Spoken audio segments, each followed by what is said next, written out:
Okay, so let's read 9 to 17 now. If transcendent giving is to dissipate the poverty of beings, in what way, since the poor are always with us, have former Buddhas practiced it? Transcendent giving, so the teachings say, consists in the intention to bestow on every being all one owns, together with the fruits of such a gift. It is indeed a matter of the mind itself. Where could beings, fishes, and the rest be placed to keep them safe from being killed? Deciding to refrain from every harmful act is said to be transcendent discipline. Harmful beings are everywhere like space itself. Impossible it is that all should be suppressed. But let this angry mind alone be overthrown, and it is as though all foes have been subdued. To cover all the earth with sheets of leather, where could such amounts of skin be found? But with the leather soles of just my shoes, it is as though I cover all the earth.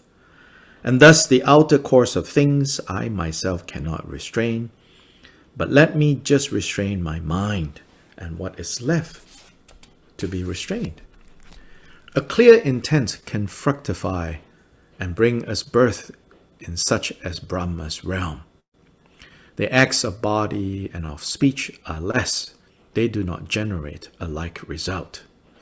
Recitations and austerities, long though they may prove to be, if practiced with distracted mind, are futile, so the knower of reality has said. All those who fail to understand the secret of the mind, the greatest of all things, although they wish for joy and sorrow's end, will wander to no purpose uselessly.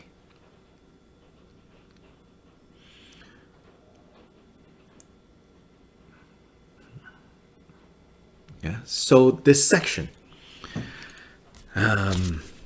in fact, in this section, what Shantideva is addressing is he has taken us through the 6 perfections, the 6 paramita. Here in my translation, it is called transcendent giving, meaning the paramita of giving, the perfection of giving. So he 9 and 10 is the perfection of giving, dana paramita. 11 and 12 is shila paramita. 11 and 12. 13 and 14 is kashanti paramita, what we usually translate as patience or forbearance or endurance. Then 15 is the paramita of vigilance, effort. 16 is the paramita of meditative concentration, focus. And 17 is the paramita of wisdom, the perfection of wisdom.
So in this section, Shantideva is saying, the 6 perfections, the main practice of bodhisattvas, the main action bodhicitta. When you come right down to it, it is about the mind. It is about the heart mind. It is about transforming. It is about purifying the heart mind.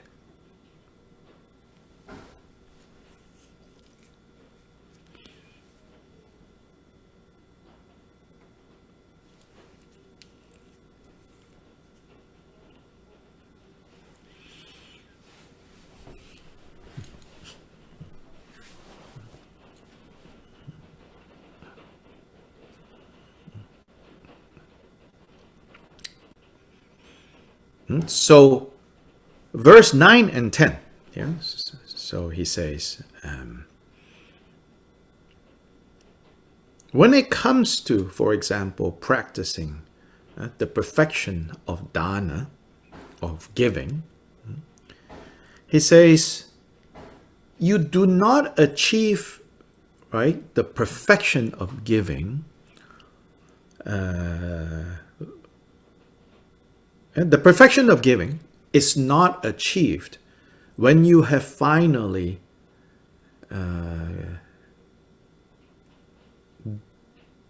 solved the problem of poverty.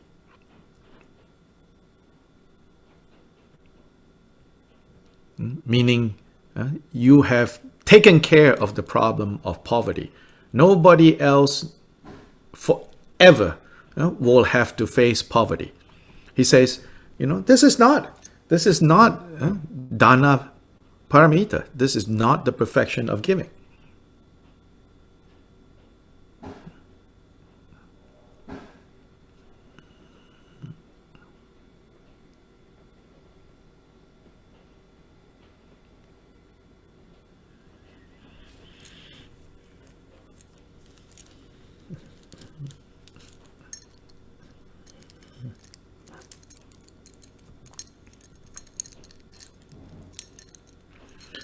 Because he says, if this is the definition of the perfection of giving, meaning through your efforts, there is no more poverty in the world. There's no more lack of resources in the world. He says, if that was the case, right, then none of the Buddhas have perfected giving. Because look around. There are still people in need.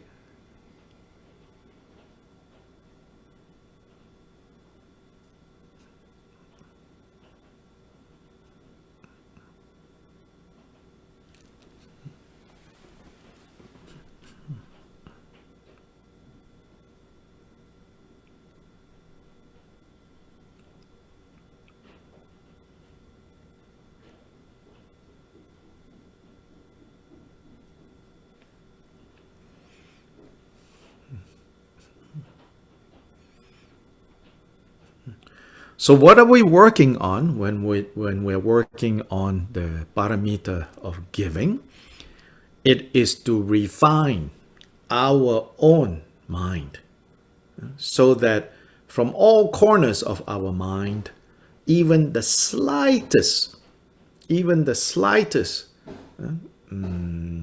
thought of holding back, of not wanting to share, or feeling like I don't have enough, even the slightest speck of dust worth of these types of feelings are completely removed.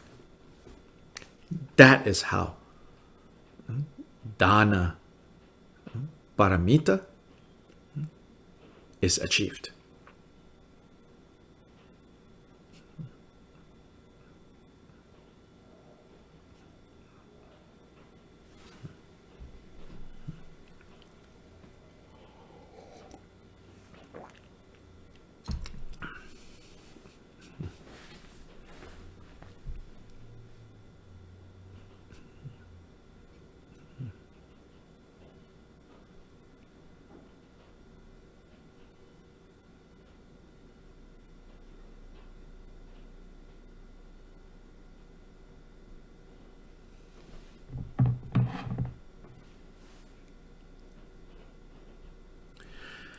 Now, of course, to achieve that, we do. Buddha did teach that to achieve that kind of purification of the mind, so that all stinginess, all feelings of needing to hold back, all feelings of like, oh, I don't have enough, so if I share, I don't know what will happen to me. To cleanse all of that, to purify all of that, the Buddha did teach that you should begin by giving material resources. You look at your wardrobe, your clothing. This is a good way to do. Look at the wardrobe. Maybe I should go do this right after this. You look, how many shirts do I have? And then, when was the last time I wore this shirt or this shirt? Oh, more than 6 months ago. Okay, give it away. You don't need it. Some, in fact, I have not worn for 2 years. But maybe next week I will need it. No, give it away. Whatever you own, you open and you look. Oh, when was the last time? Maybe you decide yourself. Don't let me decide for you, Wherever you draw the line is fine. You can say, only things I have not used for 10 years, I will give away. Okay, start there.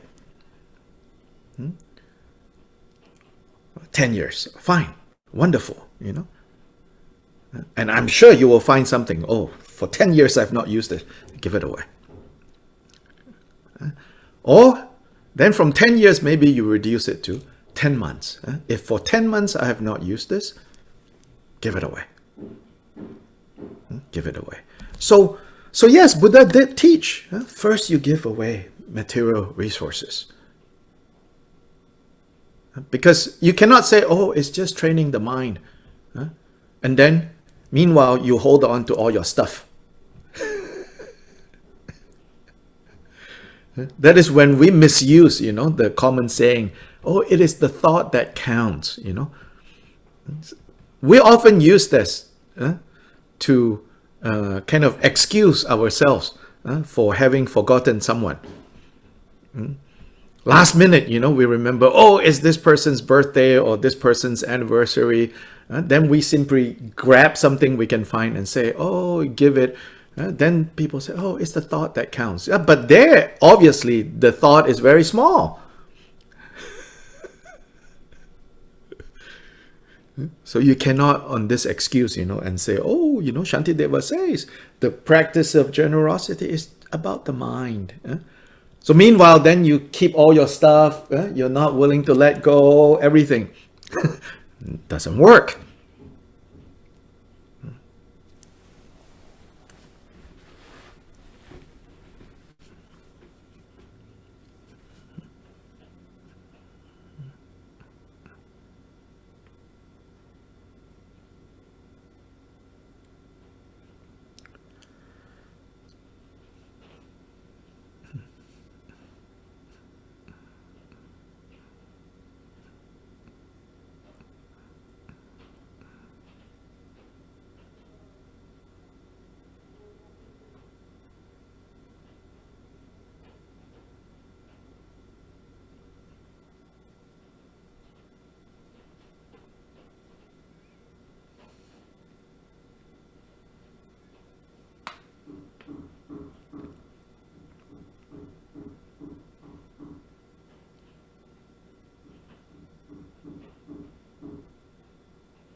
So then the Buddha also taught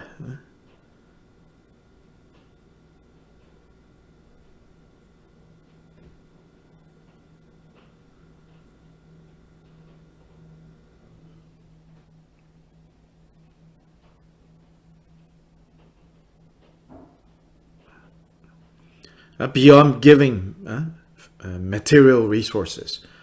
Buddha also taught to give what we would call moral support. When people are sad, when people are lost, when people are feeling down, we offer them. The traditional vocabulary is giving fearlessness. But in modern expression, we will say to give moral support to people, to be there for them, so they don't feel so lonely, lost.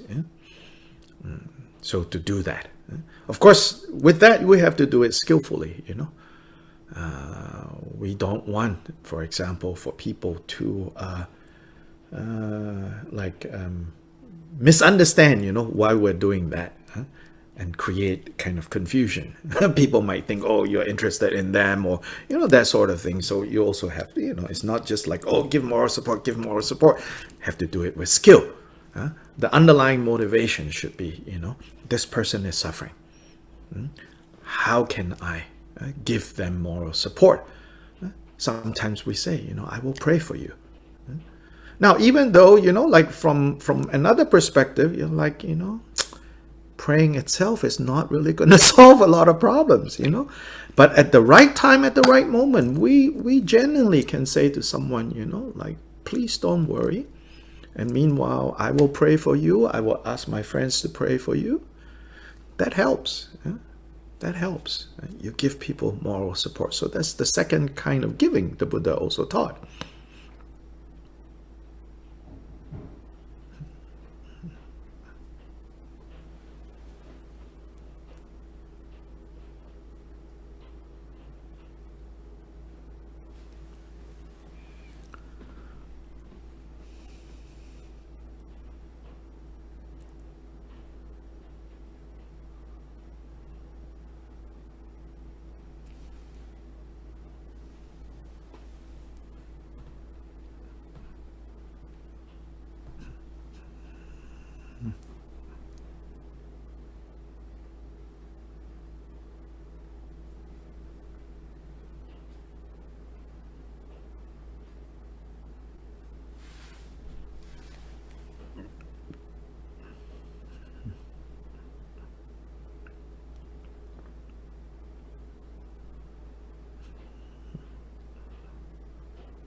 And then the Buddha taught also the third form of giving, which he says is the highest form, is the giving of dharma.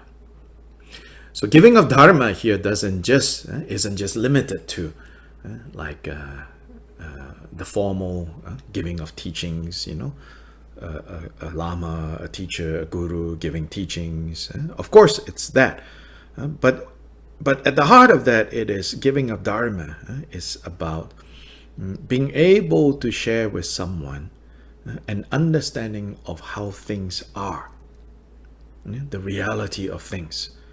So with or without, Buddhist vocabulary, with or without, fancy words and systems and philosophy, if we're able to help someone else see things as they are, that is the true giving of dharma.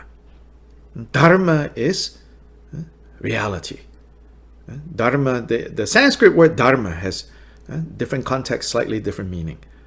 One context, it's phenomena, which means experience. Everything that we experience is a type of dharma. So that's maybe in in the way we write it, in English, dharma with a small d, phenomena. But all phenomena have a truth to them, have a reality to them. Right? So that is the dharma, we can say, the capital D. If we're able to help others, lead others to understand the capital D reality, dharma, the capital R reality of experiences, of phenomena, that is the true giving of dharma. So if we're able to do that, that is said to be the supreme form of giving. So Buddha taught, these different types of giving, but all of it, Shantideva says here, is so that we clean from within our hearts, our mind, any traces of stinginess of any type, whether stinginess in relation to material possessions, or stinginess in relation to our time, our attention, that is the moral support, or even stinginess in relation to our merit and our understanding. All those forms of stinginess needs to be banished, needs to be purified in order to perfect, in order to achieve transcendent giving. Dana paramita.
(11 and 12) is about Shila Paramita, the perfection of discipline, conduct.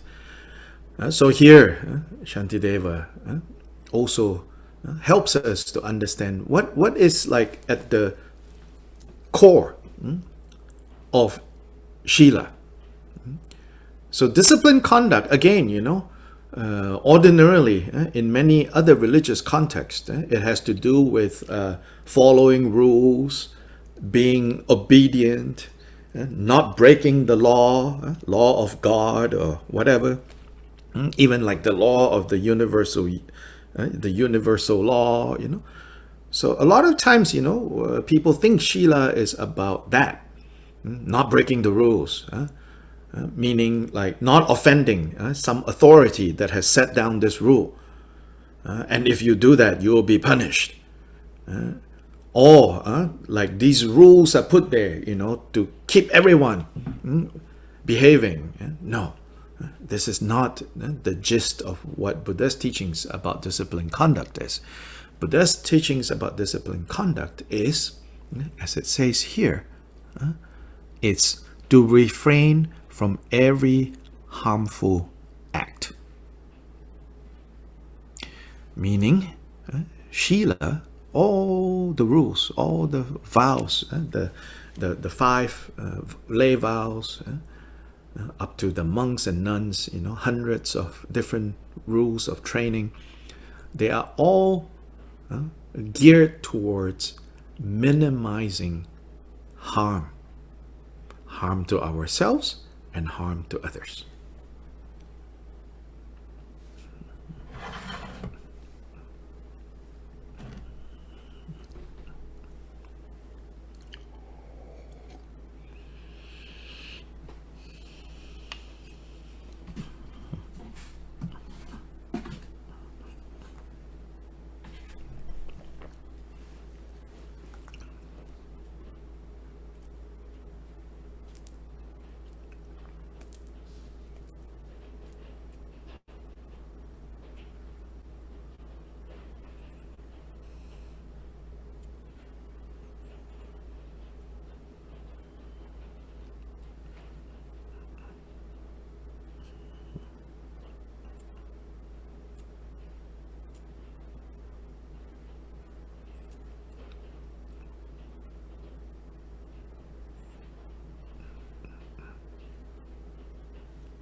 If we don't understand this point, then the practice of disciplined conduct can become very tight. We can become very judgmental of other people. We can become very self-righteous. I'm such a good person. These are such terrible person. These are hypocrites.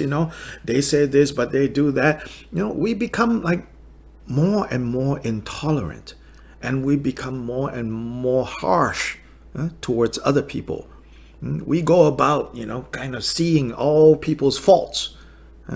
Or it can also happen that we become very critical of ourselves in an unskillful way.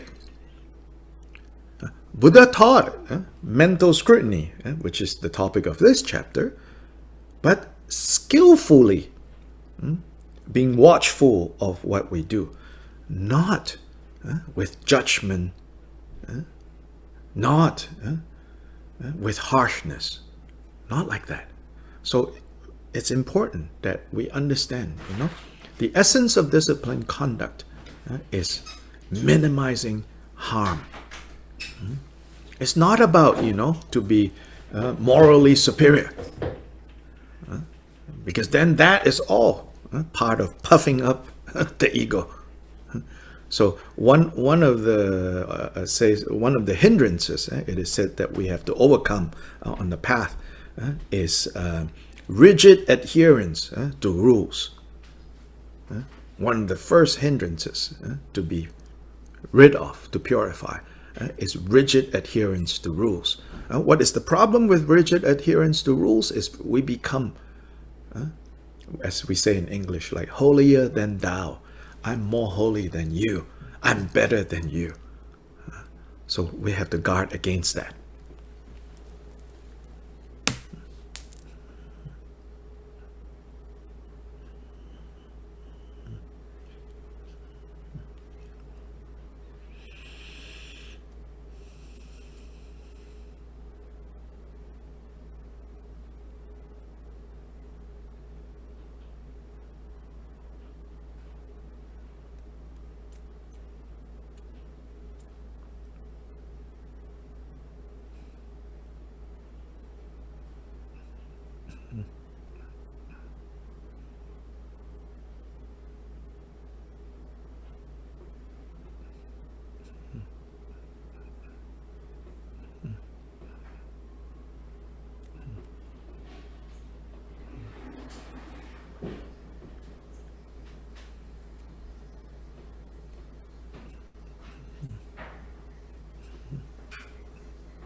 So like, for example, I'll give the example of like the 5 precepts, the 5 foundational kind of vows, right?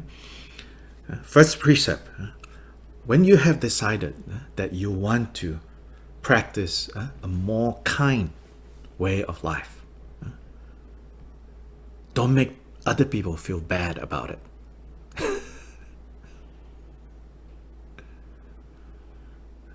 Don't make your relatives, avoid you because every time they see you, they feel like you're judging them for, squishing insects or eating, fried chicken. You decide to be kind, good, but don't make other people feel bad. Because you're not going to help them to become kind that way. You will only be able to help them to decide themselves to become kinder because they become attracted to how your kindness brings ease, brings calm. They can see it's bringing calm to you, it's bringing happiness to you. Then they become attracted to that choice. Then you can actually change someone like that.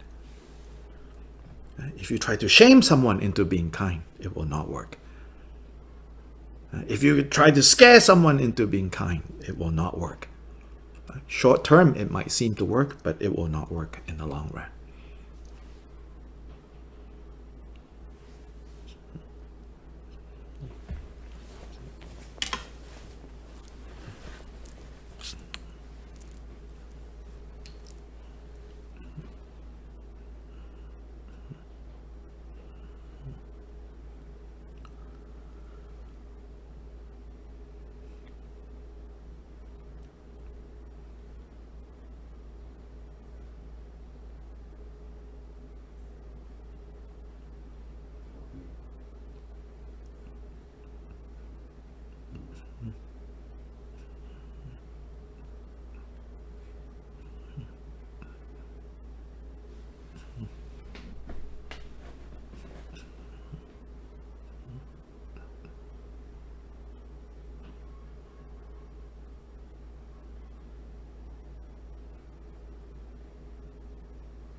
So that is the first precept for disciplined conduct. Second precept, right, is not stealing. So that is to practice contentment. So we choose, like I'm choosing to practice contentment. So again, don't make for other people uncomfortable. You're not going to change them that way. In fact, they will only run away from you.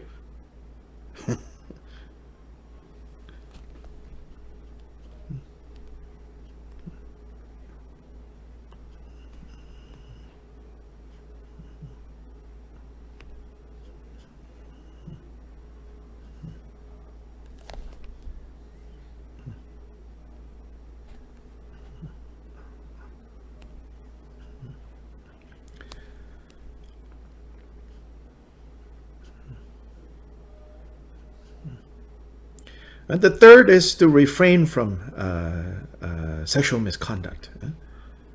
So sexual desire is like the most kind of strong desire. Because in a way, right, we understand it's a biologically kind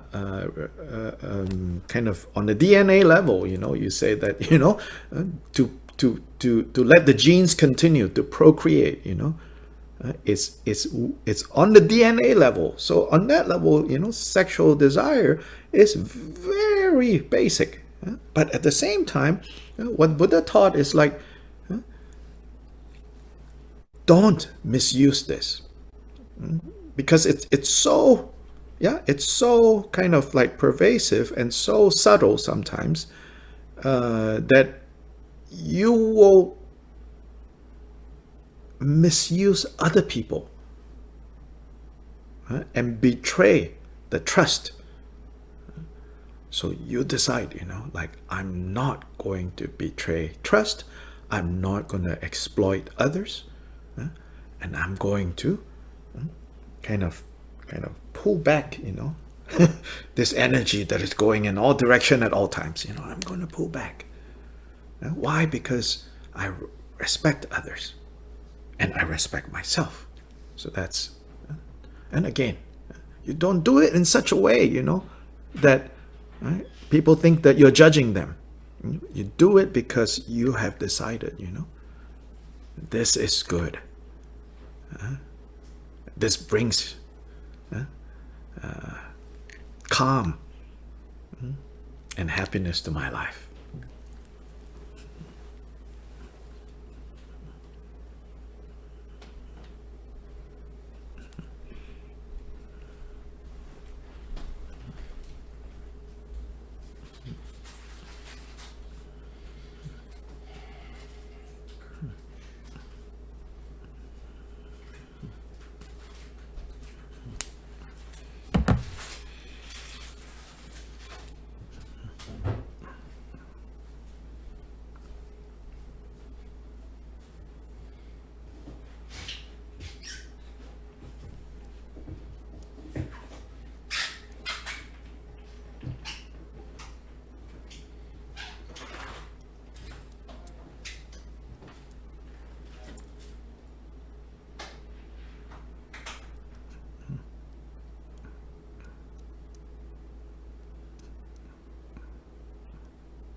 The fourth precept of not lying.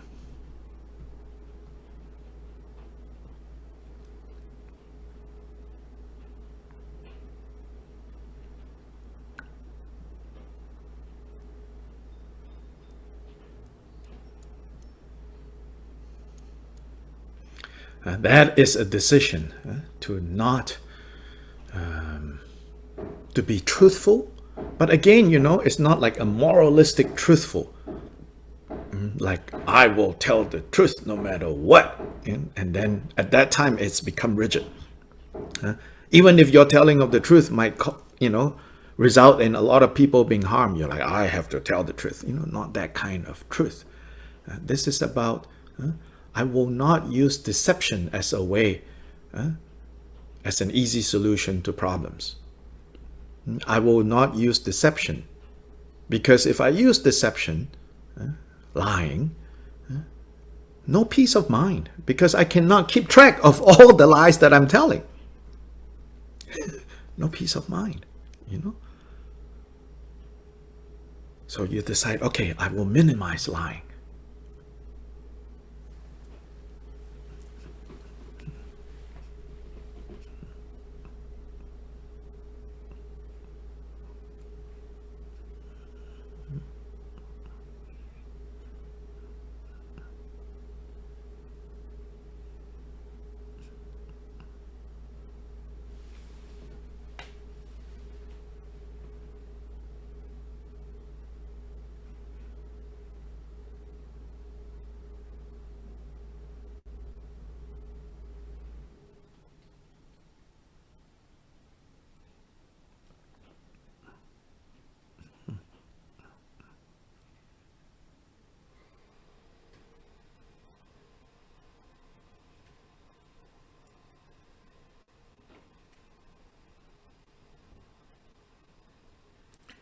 Then the fifth precept, the precept of refraining from intoxicants.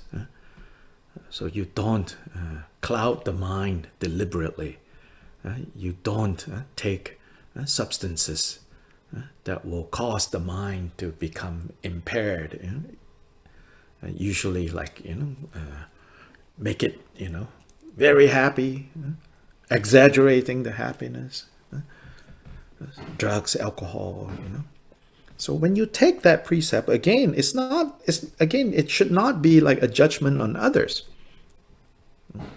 But it's you saying, I will not escape from things that I don't like, emotions that I don't like, by relying on taking substances to cover over. Because at the root of what the Buddha taught is to see things as they are. And then if we, on the one hand, say we want to have the ability to see things as they are, and then on the other hand, we keep, covering up things, with intoxicants, then we're not going to get anywhere. Yeah? But again, just because you take this precept, you don't want, other people to feel bad. If they want to have a drink, they want to have some kind of enjoyment, don't be like a judgment on them, Then nobody will invite you to any parties.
So verse 11, Shantideva says, deciding to refrain from, to minimize harmful actions.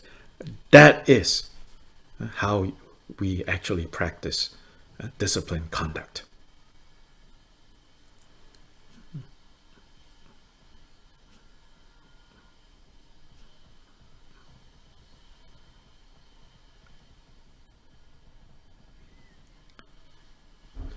And that decision, right, is a matter of the heart, or a matter of the mind.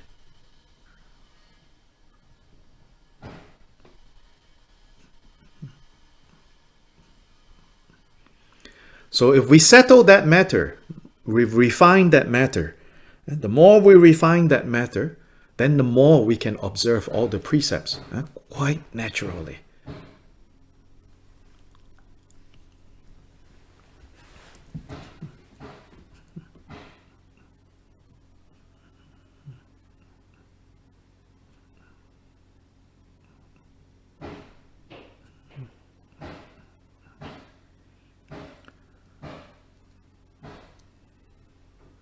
I think at the beginning I made a mistake. I said 11 and 12 is about disciplined conduct. Actually, 11 is about disciplined conduct. Verse 12, 13, and 14, these three verses is about the next paramita, which is the paramita of forbearance or patience. 12, 13, 14.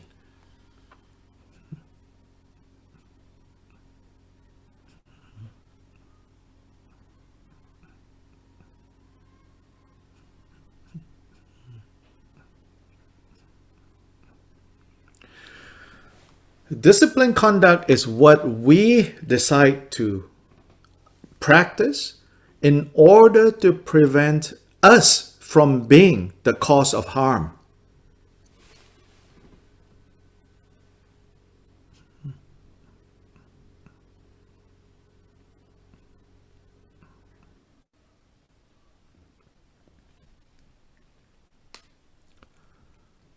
And the next paramita, the paramita of forbearance or patience, is the practice that we decide to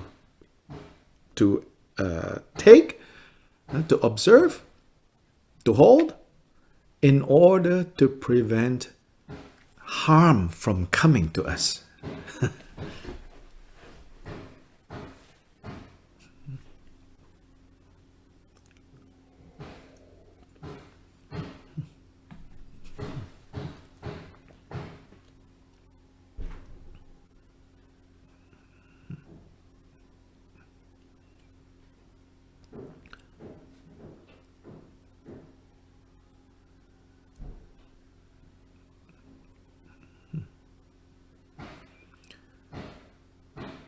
So second paramita is don't create harm. Third paramita is don't go collecting harm.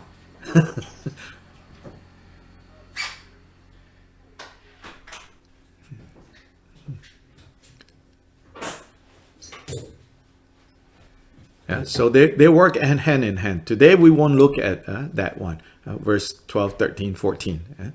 But just to point out, so the second paramita and the third paramita, close relationship in the sense that second paramita is about don't generate harm. Third paramita is about don't go collecting harm. So this idea of don't go collecting harm, you're like, no, I didn't go collect, they threw it at me. But according to the Buddha, even if other people throw harm at you, that's just half the story. The other half of the story is you're actually like, summoning the harm to come to you. And sometimes not just summoning, people throw a flower at you. Between the flower being thrown and the flower arriving, we have turned the flower into arrows.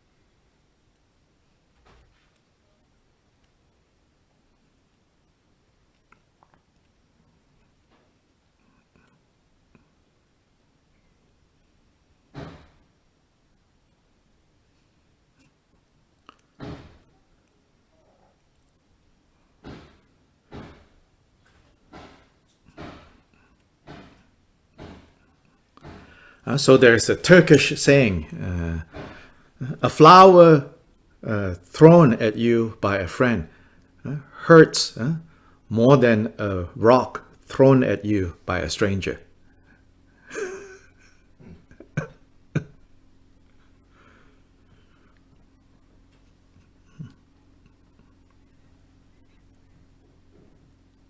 So on the one hand, we all kind of understand that feeling, that insight. Oh yes, But the Buddha tells us, so on the one hand, it's kind of normal for us to feel that way. So there's like, there's the worldly wisdom of that saying, that Turkish saying. But the Buddha is challenging us to go beyond this and to see how, because of our labels of friend and stranger and foe, then when that object actually arrives and touches it, it touches us differently. And if we don't understand this, then we will continue to be very busy in samsara and never be rid of samsara.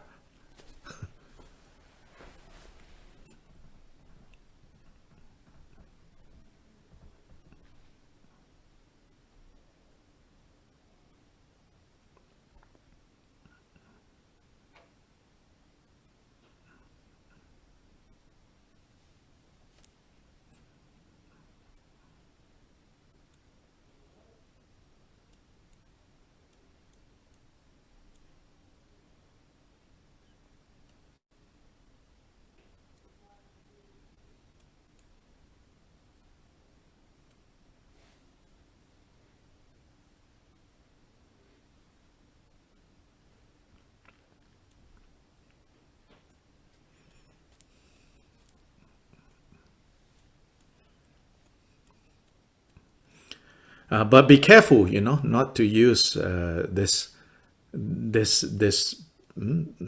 teaching against other people, you know.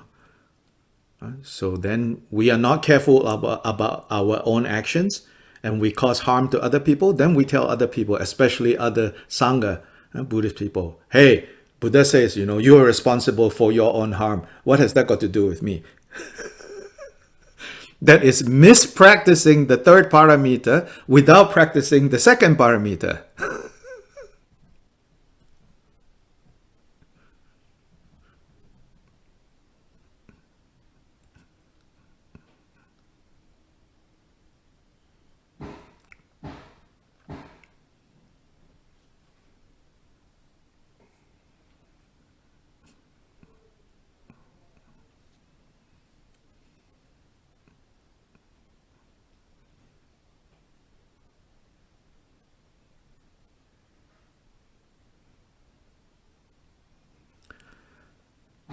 So don't turn Dharma into weapons, especially within our practice community, because we are still, you know, pretty messed up.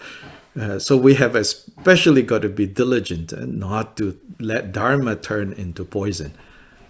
As I mentioned before, you know, Gampopa says, you know, if you don't know how to practice Dharma, Dharma can lead you to the lower realms.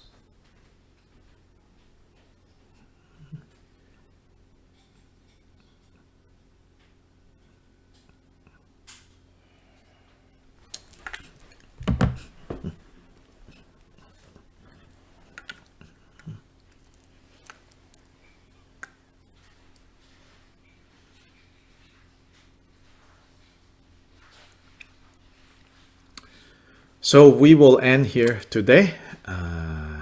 As usual, we will end with the bodhicitta dedication. So think that, you know, whatever virtue, whatever merit, whatever good that we have gained individually and together, especially through today's class, we dedicate it for. So the bodhicitta dedication is, you know, precious and excellent bodhicitta. Where it has not arisen, may it arise. Where it has arisen, may it not decline, but ever increase higher and higher.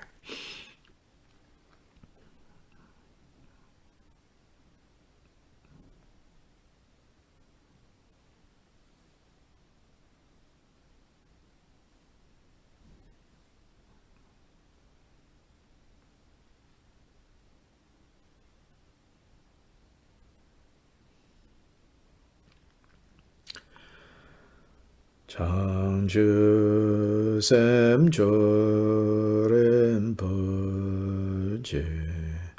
Ma Ge Pa Nam Ge Gyu Chi Ge Pa Nyam Pa Me Pa Yang Gong Ne Gong Du Pe War Shu.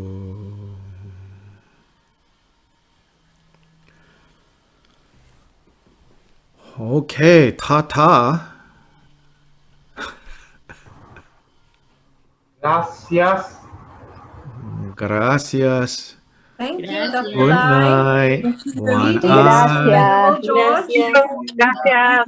Hasta luego. We'll see you on Saturday. Gracias. Thank you. Bye-bye. Thank you so Hasta much. mañana. Hasta Hasta mañana. mañana. Hasta sábado. Selamat malam.